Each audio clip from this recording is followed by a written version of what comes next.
firstly, thank you once again for coming. Really excited for the discussion today. We've got an amazing panel, larger than normal panel actually. So we've got 4 awesome speakers joining us for webinar number 10 in the series of Building an Enterprise-Level System with Xero, presented by CFO Tech Stack. My name's Jack Teal. I'm the APAC commercial lead at Mayday. We're on a mission to mend month end for larger Xero businesses, beginning with the needs of those who are multi-entity. So intercompany recharges, cross-entity bank recs, keeping your intercompany loans in balance, all those kinds of challenges. Those are the things that we're solving today. As a little bit of background on me, I started my career as an accountant with PwC about 10 years ago, where I completed my chartered and did far too many stock takes, so probably very relevant for our conversation today. I then worked as an advisor to SMBs and have spent the last 5 years or so working in a variety of different startup roles across the Xero accounting tech ecosystem. I'm as bullish as ever about Xero as an accounting platform, and it's great to see so many larger businesses still using it and wanting to remain on it. So yeah, really clear that there is a desire from the Xero market to go further on the platform. But what is clear is that there's a lack of relevant content for yourselves, the finance leaders in these teams who are trying to go further on Xero. So yeah, really glad to be here on behalf of CFO Tech Stack with some extremely experienced individuals.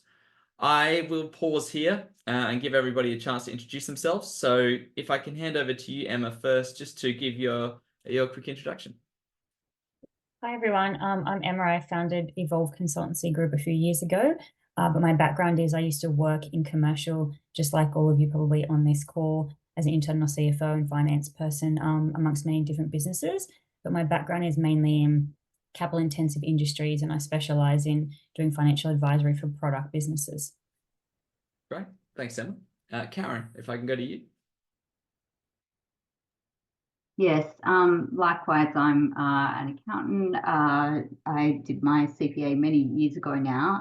My early career was spent in banking and finance on the compliance side of business, reporting to people like APAC and Reserve Bank. And then once I got married and had young children, I ran a small business with my husband for the best part of 15 years. So now that my kids are nearly grown, I've moved back into the workforce, and I've been with a company called the Little Oak Company for 3 years now. They were and are a startup company, have been in operation for about 5 years. And in the 3 years I've been on board, we've implemented quite a few different systems and automation. We're expanding into different regions. So this is where using Xero across entities is something that I am still learning and adapting along the way. So yeah, thank you. Great. Thanks, Karen. Reese. Yeah, good morning, everybody. So my name is Reese. I run a business called CloudSolve. We specialise in inventory solutions for small, medium business, really a couple of spots. People who are first looking to put an inventory solution in, they've maybe got Xero plus Excel, and they're looking for something a bit more sophisticated. And then also beyond that, and really the topic of today's solution, people who are worried they're starting to outgrow the sort of Xero add-on they put in, and how we can extract more value for them as they scale, rather than to go and spend serious numbers of dollars to upgrade to an ERP. We've got a team based in Sydney, but work with people all over Australia and elsewhere. I was on a meeting this morning at about 7:30 trying to tie in a time with somebody in the US. So great fun. The joy of cloud. Love it. Thanks, Reese. And Matt. Hi, everyone. Yeah, I'm Matt Green, the Partner Channel Manager at Unleash Software. So that's an inventory management solution designed for manufacturers, wholesalers, distributors, and e-com businesses. We're in many industries globally, but about me, I started as an analyst at a little manufacturing and FMCG company called Foster's Brewing Group. I founded a consulting business helping small to mediums with growth and exit strategy. I put on the tech hat, was the CTO in an Aussie SaaS company that scaled through Asia and into Europe. Great ride. My last 10 years have been still in SaaS around sales and partnership roles. And yeah, I love helping business owners, helping businesses get great value. And I do that through the partner channel at Unleashed. Great. Thank you. And so as you can tell, we've got a very, very experienced and I suppose diverse panel, lots of different backgrounds there, and all very relevant to the topic today. As a final bit of setting the scene from my end, as I mentioned earlier at Mayday, we're working with a lot of larger Xero businesses, and something that we hear from a lot of those finance teams is they've got the question on their mind of, is Xero still the right accounting system for me? And how long is that going to remain the case? So we really want throughout today's session and throughout the series to unpack that and help to answer those questions if they're on your mind, because we know that the move to ERP, to Reese's point, can be expensive. It can be difficult, time consuming, and that's all before 58% of ERP implementations fail. So we're seeing a lot more businesses wanting to stay on Xero, moving back to Xero from ERP. So, we want to give you that peace of mind that you can scale with Xero into your growth phase without needing to make that move. This isn't a product marketing webinar. This isn't a product demo for Mayday or for Unleashed or anything like that. We want this to be a conversation about righting the misconception that you can't scale with Xero into your growth phase. But equally, it's not about overcorrecting and pretending that Xero is this all-seeing, all-dancing panacea that's going to work for every single business for all time. So we want to try and have that conversation around where you may actually need to move to ERP. Okay, cool. So with that being said, quick run through of the agenda, then I'll jump into questions for the panel. So we want to firstly start off with, what does Xero do well with respect to inventory? Then we'll begin to discuss the growing pains or the challenges that you might face depending on the needs of your business on Xero, how you can then leverage the ecosystem such as Unleashed to go further, and then where might you actually outgrow Xero plus the ecosystem and need to move to an ERP. To wrap up, we'll then cover off a little bit of a top tip or takeaway from each of the panelists, and we'll go to the Q&A as well. So if we don't answer your questions throughout, be sure to chuck them in the chat and we'll make sure we address them at the end. I want to begin by coming to you first, Reese, and then Emma on this kind of first point. Usually points 1 and 2 come together a little bit. So Reese, what kind of needs does a growing business in this space, maybe it's manufacturing, maybe it's e-commerce, what do they need to be thinking about from the beginning? What does Xero do well for them? And then where are they going to start to potentially need more than what Xero can give them? What are those pains they're going to experience? Yeah, thanks, Jack. Look, I think Xero. I love the app. I think it's fantastic. I love the bank feeds and the fact that it's in the cloud and a whole bunch of functionality, which is super easy to use and super easy for clients to sign up on. But it has got some some limitations, especially around inventory. So as soon as you're selling inventory, you want to know what stock's in the warehouse, and you want to have some assemblies. You want to get bill of materials. You want to know not only what stock you've physically got, but what's on the way, what's coming in on open purchase orders, what stock's committed and going out to customers. So you can't, sell it twice. You want to sell the same item at multiple prices, and you don't want people sitting there keying the price on every transaction. All those sorts of things immediately mean you need to move beyond Xero. Now, when Xero first came out 10, 15 years ago, there was a perception that it was really for micro business and people needing to upgrade to MYOB. And I recall looking at Unleashed in about 2010, I think it was, and feeling that there was a real opportunity there to actually use those add-ons to provide scale in the first instance from the sort of micro business into the sort of reasonably serious SME space of $1 million, $2 million, $5 million turnover type businesses. And so I think that Xero provides a really fabulous sort of accounting bit in the middle, and the ability then to plug in add-ons all around that can let you build out a solution that scales really nicely. Yeah, perfect. I mean, we'll get into the ecosystem in a sec as well. Emma, it'd be good to get your thoughts. Yeah, I agree with Reese. I think the simplicity of Xero makes it easier for product businesses to manipulate it. So like a lot of people would be posting manually to say work in progress or stock on hand as an example, and using another system in order to manipulate their financials that then tie to something of source. A lot of the businesses I work with are fashion labels and like heavy complex inventory where they have multiple components, and that from the get-go doesn't allow you to use Xero at all. And so you need a separate system, and what that system looks like obviously depends on your requirements, but it means that then it becomes automatically too complex for Xero from immediately for those e-commerce businesses. Yeah, that's interesting, because in a lot of the other topics that we've had, there is a starting point with Xero, and there's some simple and easy things that you can do, and you can go a little bit of the way. But it sounds like from an inventory standpoint, there are some complexities that maybe even on day one, you're going to have something to bolt on. Karen, I think, oh, Matt sorry, will go probably for it, touch Emma. on this. Oh, sorry, Matt will probably touch on this in a minute, but we had a conversation, earlier in the week about fashion labels and, the size curve, which is of the sizing, and that, is quite a complex thing that's very specific to that type of business. That Xero wouldn't be able to handle, and many other even ERPs necessarily might not be able to handle. Yeah, absolutely. We will get your thoughts, Matt, in a sec. I just want to throw to Karen quickly. From your position in-house, you're dealing with this. You've I suppose solved this problem yourself. How did you find Xero as a solution, or were you ever using just Xero? Or when I first started, we were using Xero, and I had never used Xero before. I used Mile for a long time in my own business. Xero was much more intuitive. The bank rules, the auto bank rec. It's like you said, aimed at very small business, micro business. But what we found was difficult for us was managing our stock and the manufacturing process. So we have in our baby formula product, we have assemblies with 50, 80 different ingredients in the first instance. So those kind of things are just too complex to manage in Xero. When I started, a lot of it was managed through spreadsheets, which got quite messy, and there's room for human error in terms of batch numbers. Particularly when we're talking about something as important as baby formula. We really need to get our batch numbers right, all our quantities, our inputs. So that was where we went with Unleashed as a software solution for that.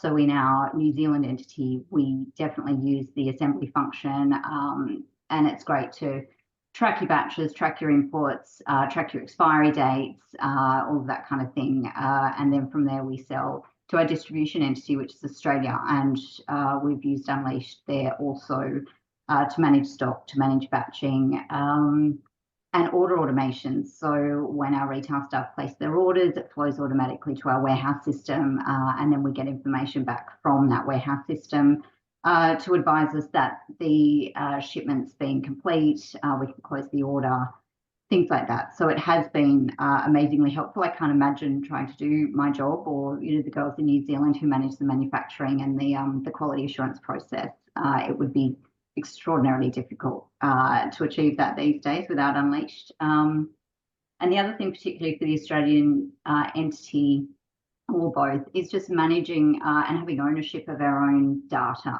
Because when I first started, we were relying on our third-party distribution partner to manage and to be the gatekeeper, I guess, of that information of what batches were available, stock levels. And that's just a risk internally to have someone else own that information. So the fact that we brought that in-house was also reassuring for us as a company. Yeah, that's awesome, Karen. Thank you for sharing. I think there's a lot of detail in that, and that's what we want to cover in these sessions. Matt, Unleashed probably better than anyone, given you're in it every single day and you're talking to customers who are using it.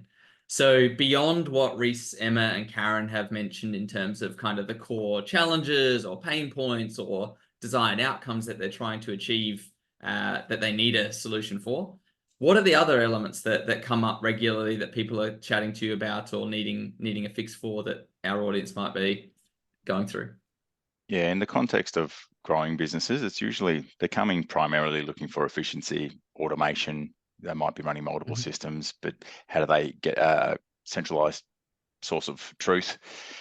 They're looking to reduce costs. They've got increasing complexity, or complexity they're not managing too well, and they're about to expand or scale, and they know their current systems and processes perhaps won't stack up. So that can look like, in a business, they're experiencing stock outs. They're carrying too much stock. They don't know where their stock is, how much of it they've got, what the profitability is at a sale level. They have an inability to get the right reporting levels in terms of things like margins.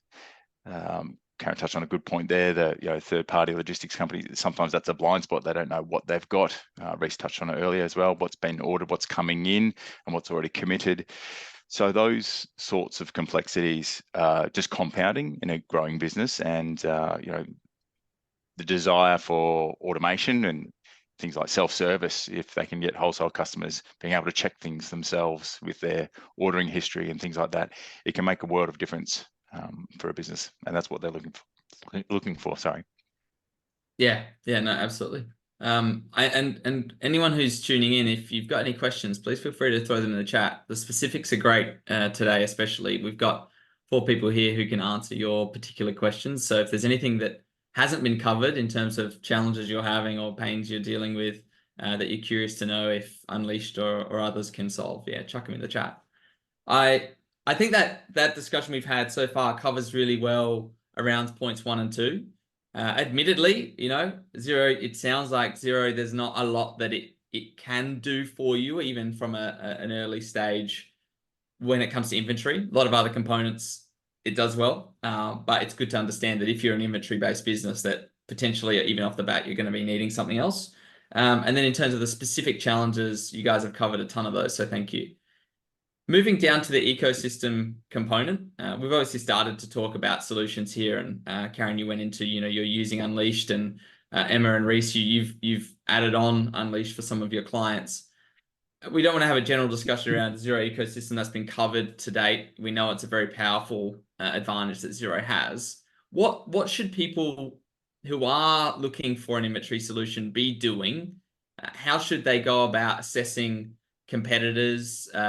Reese, maybe you can speak to this. I don't know how well versed you are in the inventory landscape, but I imagine it's a big area. I imagine there's competition that people need to be aware of. Yeah. Look, I would say that is absolutely the number one issue. We have for years generated a significant amount of our consulting revenue from people who phone up, and the first thing they say is, I'm running APAC, and sometimes that's Unleashed, and we can't quite make it work for us. And I'll say, tell me about your business. What do you do? And within about 3 minutes, it's like, guys, it doesn't matter how much work you do, this will never work for your business. You are running the wrong solution.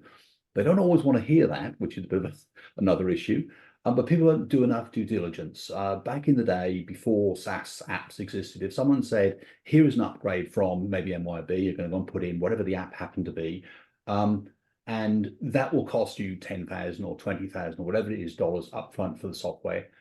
People would do their due diligence. They'd want to see a demo. They'd want to walk through their processes and understand whether the app was going to fit their business. And one of the dangers of cloud apps with a click here for a free trial button is that people just dive in and think, oh, I can just try it for a month or 2 and see what happens. And by the time they discover it won't work for them, and there's nothing wrong with the app, it's just not the right fit. It's like saying, I drive a Toyota Corolla and it's a great car, I love it, but my next door neighbor's a plumber. He does not drive a Toyota Corolla. He needs a different vehicle. It's about fitting the product to the needs of the individual business. And so probably the biggest issue we see is people who've made the wrong choice. And as you mentioned, there are lots and lots of apps just in the inventory space. I think there's like 80 or something, I've lost count now, of apps in the Xero ecosystem. So you need to actually do your due diligence to understand which one is going to fit your business. And there will generally not be one best answer, but there'll be lots and lots of wrong answers. So you need to work through and understand which app is going to work for you best. Yeah. And Emma, I don't know from your experience if you can add to that and elaborate even on a few components that people need to be thinking about that may change the decision of which way they need to go. I don't know how much you know about this, but if you're going down this route, then you're going to have some very specific complexities. Or if you're going because you're working with fashion labels, obviously there's some challenges there. I don't know if you've got any experience with other areas. Yeah, I think the important thing is when you're getting an outside system and then you're bolting it into Xero, because Xero can work for you if you're growing and you're growing up to the tens of millions with an outsourced, inventory management system or something like that. But I think what often gets overlooked from what I see is the implementation and setup. The implementation and setup time is significant, and they're more with those really clunky systems. And often if it's not set up properly, it's never going to give you the right information. And so to Reese's point, when people call you up and say, but this isn't working for me, it's largely because either it's the wrong system or they've set it up incorrectly and the boxes aren't filled out. And therefore, when it comes to the finance system and getting the reporting, that they're not able to get the data. So even if you have another system that's helping you running, let's say your demand planning or helping you running another set of reporting, it's not right because at the core front end, your inventory system is completely wrong. So it's just about thinking about the implementation and setup, and then also about thinking the resources that you need to maintain it. So just because you've got it set up doesn't mean it's going to work. Somebody in the warehouse isn't scanning correctly, or you're not getting stock takes regularly. These things require people to maintain them, and they are from across the business, whether that's finance, whether that's your warehouse manager. And if somebody's doing something wrong, it typically means that there's issues in there. Mm-hmm. Well, I think for so many apps that we talk about, you know, the implementation, the setup, getting it right, is underrated in terms of what your return then becomes. Karen, how did you go about this in your own business? What was your process to find a solution, implement it? Any challenges people should be aware of there? Yeah, I was actually not involved in the decision-making process that landed on Unleashed, so I can't comment on that. But we did work through the implementation. One thing I would suggest to people is, to really invest the time to make sure it's right. With our cash flow issues at the time of implementation, we decided to segregate it into a two-step process with our B2B and our B2C. I would not recommend doing that. I would recommend basically making sure that everything's mapped out, everything's done at the outset, so that then you don't have workarounds, because basically you're defeating the purpose of implementing the system. So you want to do it right, and you want to do it, right the first time. So that's my comment there. Yeah, no, that's great. Thank you, Karen. Matt, I want to throw to you now because I mean, from an ecosystem perspective, we obviously discussed how you go about, you know, there are a lot of competitors, how you go about assessing those, you know, the importance of rolling it out properly and implementing it properly. But what should people actually expect an inventory solution to do? How do you see that space, and why are there so many different businesses or different apps in this area? Are there so many nuances and details, or what is a inventory solution really at its core? What are the core elements of it, and what makes one, like Unleashed, different to another? Yeah, it's a big area because it's of the complexity in a nutshell. So being able to simplify that and get an accurate and real-time view of what their inventory data is, that gives a business a much better handle on how they do a lot of things across the business. An inventory management solution will be typically used by multiple departments in a business. So there'll be your warehouse manager, your sales team, potentially procurement, the management exec team. If there's manufacturing, sometimes a production manager, because they're supplying the stock essentially to fulfill the orders. So it's what it should be able to do is help give people accuracy and visibility, but it requires discipline around the processes. And so to Emma's point, you know, is it set up the right way? Is it configured the right way? Sometimes they don't know what they don't know, and they're doing what they've always done. So somebody hasn't been able to come in and help them consider better ways to optimize their processes, but then utilize the data that then is available for reporting and decision making. So an example might be purchasing. How much of what product do they need to order? Mindful of lead times, if they're sourcing from overseas, for example, mindful of seasonality, they've got a sales history they need to consider. They may have volume pricing from suppliers. So a good IMS should be able to, inventory management solution should be able to consider the complexity and try to make that easy for the procurement team. So we looked at that challenge because it got flipped on its head during the pandemic, and the just-in-time global supply chain melted down. So people started carrying extra stock and because it was taking longer to arrive. So we've looked at that at Unleashed as an example of how we do this a bit differently, to look at the inventory forecast demand planning aspect, but make it easy for somebody to come in 15 minutes once a day. You know, that's our aspiration, to come in and easily look at what inventory levels they've got and what the demand is and what they need to purchase, or if it's a manufacturing business, what they need to produce. And that touches on things like work in progress and whatnot. So there's some of the things I think you should expect from an IMS. So Reese, did you want to jump in on that?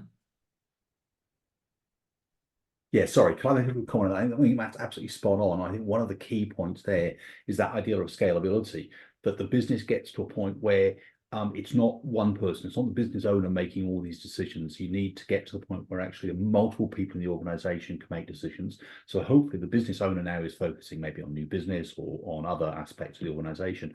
And somebody in the team is now responsible for purchasing. Somebody else is responsible for sales. So trying to keep all that in one person's head becomes impossible. Having an app like Unleashed in the advanced inventory module suddenly makes that possible. It's a tool to actually collaborate across multiple people in the organization. I think this segues really nicely. Sorry, Matt, go for it. Yeah, I'll quickly touch on it. From an ecosystem perspective, often the businesses can come in and they've already got a number of pieces of software that they're using. So sales order demand across multiple platforms is something we see every day, and that would be quite common for an IMS. You might have e-com platforms like Shopify or WooCommerce. You might have marketplaces, Amazon, others. Being able to see the aggregate demand, all of the total sales orders in one centralized place. That's a challenge for some businesses because they're having to flip between multiple systems to calculate what it is that they need to either produce or order. So getting efficiency for that staff so they can make the decisions, as Reece just said, that's a really complex piece. I mean, it's just lots of work and there's the potential for error. So, knowing how to do that in a timely fashion, getting that live data to the right people is key. Yeah, and I think this segues nicely into point 4 on the agenda there around when might an ERP be the only solution. And I say it's a nice segue because it sounds like the solutions that are available, Unleash being one of them, can provide you what you need as your team grows, as you begin to have more stakeholders involved in the conversation, more visibility is required. So is there a point where, from an inventory standpoint, you actually would outgrow Xero plus add-on and need to go ERP?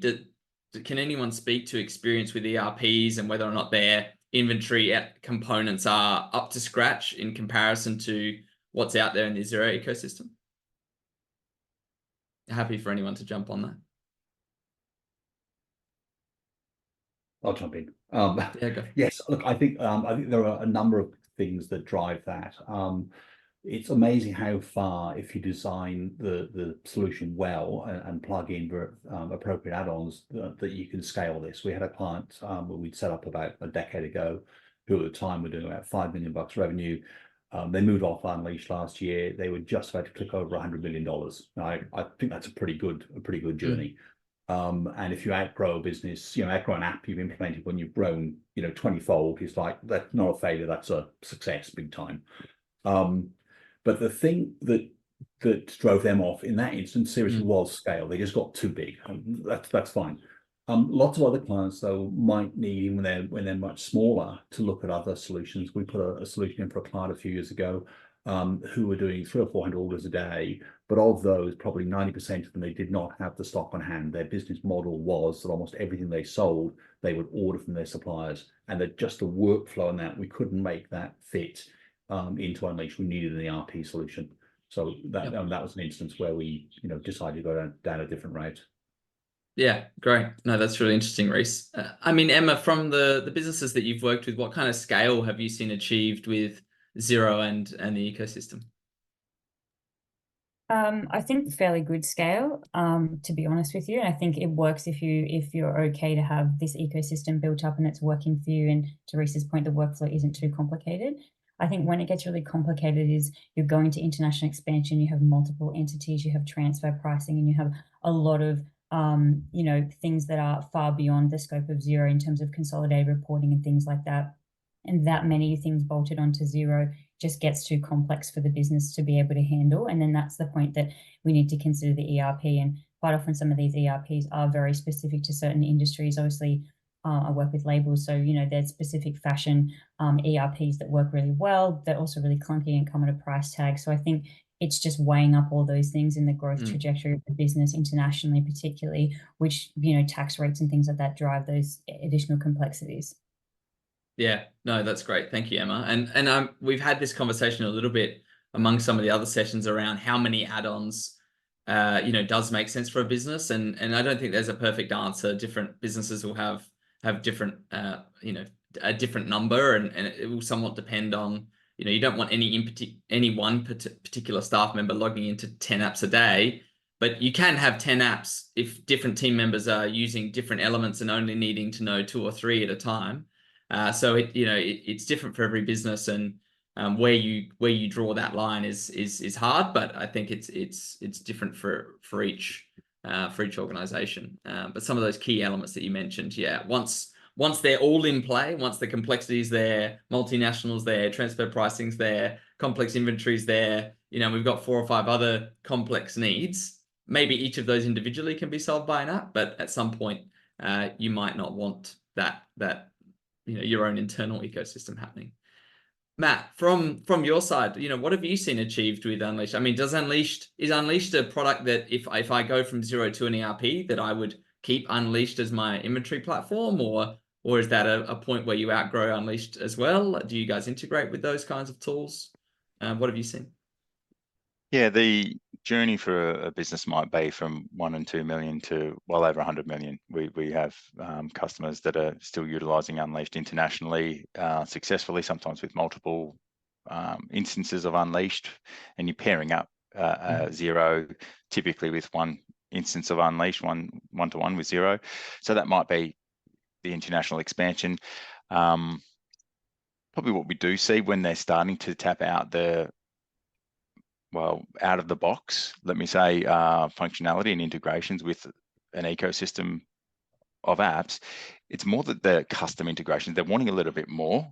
So some businesses have got the appetite to go there and scope that and really tailor it and get the automation within their own business, within their own workflows for the international entities. And that can work really well if you've got that in-house knowledge or in-house. Some customers will have that integration developer just come and do a project, get that sorted. What they might do early days may not be applicable for the expansion into multiple territories or countries at the same time. So you're looking at the return on investment in those types of scenarios, and some are just going to be more willing to go through that and have it exactly the way they want and custom integrations, others not. And that's where they probably step back and evaluate, is an ERP going to be easier? But then they're also weighing up what's the cost of support and ongoing changes for an ERP. So it's an interesting space, and it probably starts to kick in when they're 50 million plus or approaching that turnover wise. Yeah, great. I mean, if no one has anything else to add on the ERP side, I think that's actually covered it quite well. We haven't got any other questions in the chat, so by all means, if anyone does have a question, throw it in there, and we're happy to answer it in a second when we get to the Q&A. So if you've heard anything today, you've got a specific use case, you've got a question about, chuck it in. I guess as a light way to kind of wrap up the conversation, I'd like to leave everyone who's listening with a key takeaway or some key piece of advice that you can give them in terms of this space. So let's assume people are managing large-scale inventory, or they are about to, or they think they will be. What is your kind of key takeaway? I mean, Karen, I might come to you first from your own experience, your own lessons, any piece of advice to anyone out there who's about to deal with this. Yeah, I think just planning. I think, like Reece said, finding the right solution, but just planning the implementation, getting information from all parts of the business that are likely to use the system, and find out what their needs are. You don't want to kind of go in looking through one lens when there's 4 or 5 that could benefit from a system. So yeah, just talking to everyone in the team and having a good implementation plan. Awesome. Thanks, Karen. Reece, any key takeaway from your side? Yeah, I think, going back on what I said and Karen just said, do due diligence, make sure you're putting the right app in. Emma made a comment earlier about implementing it and implementing it well. I use the analogy, sometimes people say, oh, why should I pay for something to do this when I can click on the button and set up myself? I use the analogy of my iPhone. Really super simple to use, but if someone gave me a box of components and said, assemble an iPhone, I just can't do it. So almost all of the apps we work with are really easy to use if you set them up well and if you establish good processes. So for me, that is the key, is getting the setup done correctly, and everybody in the team understanding how they use it. Just a really simple example. If you're using Unleashed and Xero and you want to update somebody's contact details, do it on Unleashed and it will flow in Xero. It doesn't flow back the other way. That's about having your team members understanding what the processes look like and how to use the solution. So to me, that that idea of getting the stuff done well and communicating that across your entire team will almost always yield good results. Perfect. Thanks, Reese. Emma. Oops, sorry, you're on mute. Press it and press it off. For me, it's the biggest problem with product businesses is cash flow, and quite often that's tied up in your stock and work in progress. So if you take anything away, it's the importance of this part of your business, and so many businesses overlook it. If you're unsure or there's someone within your team where you need help, ask for help. The amount of insight and data that you can glean from this area of the business and save will be sometimes a make or break of a business. Yeah, awesome. Thanks, Emma. Matt, finish us off. Yeah, I think knowing what your current and future requirements are going to be as a business, and if you don't have that skill or resourcing in-house to throw that, as a project, get that really well defined, get some help. You might understand what you want to implement, but even then, sometimes that needs to be broken down into stages because the business is still trying to operate, and being very practical and define clearly what needs to be done, what your milestones will be. And when you allow that business that learning curve to get through, bed down what you've just implemented in terms of systems, and then put their head up again because they've got the sort of the headspace to do it. That's really key. And when you're looking at ecosystem, probably lastly, just the APIs, don't just assume because it says there's an integration that it's going to work as well as it may. Dig a little bit deeper and make sure an integration actually has the substance and the depth to do what you're after. So yeah, tried and tested generally works well. I mean, that's a good point. That comes back to one of the sessions we had with Xero on optimizing scale, and one of the key points that they made was, be aware that not all integrations are equal within the ecosystem.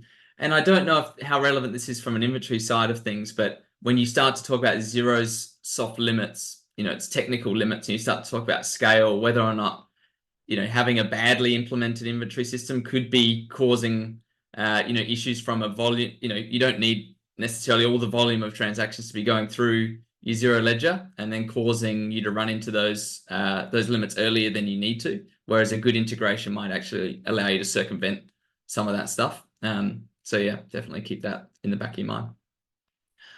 With all that being said, we don't have any questions, so I'll wrap up now and then thank everybody for their time. So first and foremost, I just wanted to call this out. I know we've got a few people here live, so if you are Sydney-based, please feel free to scan that QR code and register or reserve a spot for our in-person event at Xero's Sydney HQ next Wednesday, May 1st. It'd be great to see you there. Obviously, it's just as a matter of saying thank you to everybody who's attended, giving you an opportunity to catch up in person with other in-house finance leaders. So register a ticket. Feel free to bring along a team member, something like that. There'll be drinks and food provided, and I'll pop that back up in a second as well if you need it.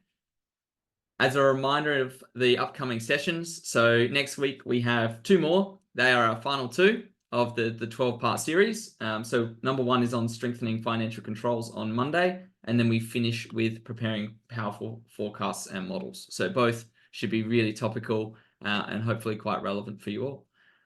So yeah, thank you very much for your time today, for joining us. Emma, Reese, Matt, Karen, amazing to have you with us today. If anyone listening does want to reach out to any of these guys, Emma and Reese, Reese from a software implementation side, you can hit him up on LinkedIn. Emma from I suppose a similar but fractional CFO kind of area as well. Feel free to reach out to Emma. Matt, if you're interested in having a chat about Unleashed or learning more about what they can do for you, definitely hit Matt up. And if you just want to hear from someone who's been there before or going through it, obviously reach out to Karen. So yeah, thank you all for your time. And to everybody who joined us, once again, thanks for supporting the series.